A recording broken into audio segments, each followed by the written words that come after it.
ఎవడి కోసం మారాలి? అసలు దేశం ఎందుకు మారాలి? పొద్దున్నే లేచి ఒక అరగంట వ్యాయామం కూడా చేయడం చేత కాదు, కానీ 100 ఏళ్లు బ్రతికేయాలి. ఒక మొక్కను నాటడం చేత కాదు, కానీ కాలుష్యం పెరగడం ఆగిపోవాలా? మందు మాంసం తినాలి, కానీ ఆరోగ్యం బాగుండాలి. పొగ తాగాలి, కానీ క్యాన్సర్ రాకూడదా? ఓటు వేయడం చేత కాదు, కానీ దేశం మారిపోవాలి. ఎక్కడైనా అన్యాయం జరిగితే చేసిన వాడిని నిలదీసే ధైర్యం లేదు, కానీ నీకు అన్యాయం జరగకూడదు. తప్పుని ఎదిరించే దమ్ము లేదు, కానీ అవినీతి అంతం కావాలి. లంచం ఇవ్వకుండా ప్రభుత్వ ఆఫీసులో పని చేయించుకోవడం చేత కాదు, కానీ లంచగొండులు అంతం అయిపోవాలా? నువ్వు మోసపోతే పోలీస్ స్టేషన్లో కంప్లైంట్ ఇవ్వవు, కానీ నువ్వు మోసపోకూడదు. ఊరుకు రోడ్డు లేకపోతే కనీసం సర్పంచ్ని నిలదీసే ధైర్యం లేదు, కానీ రోడ్డు వచ్చేయాలా?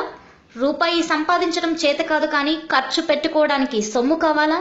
కష్టపడటానికి ఇష్టపడవు, కానీ ధనవంతుడివి అయిపోవాలి. అన్నం నువ్వు తినాలి, కానీ పొట్ట మాత్రం ఆకలితో బాధపడుతున్న వాడికి నిండాలా? ఎవరైనా స్త్రీలని వెగతాళి చేస్తే వాడిని ఏమీ అనవు, కానీ నీ ఇంట్లో స్త్రీలని మాత్రం ఎవ్వరూ ఏమీ అనకూడదు. కనీసం వేరే కులం వ్యక్తిని పెళ్లి చేసుకునే ధైర్యం లేదు, కానీ కుల వ్యవస్థ అంతమైపోవాలా? మంచి చేయడం చేత కాదు, కానీ మంచి బ్రతుకు కావాలరా నీకు? నువ్వు విద్యావంతుడివి కాదు, కేవలం అక్షర జ్ఞానం తెలిసిన వాడివి.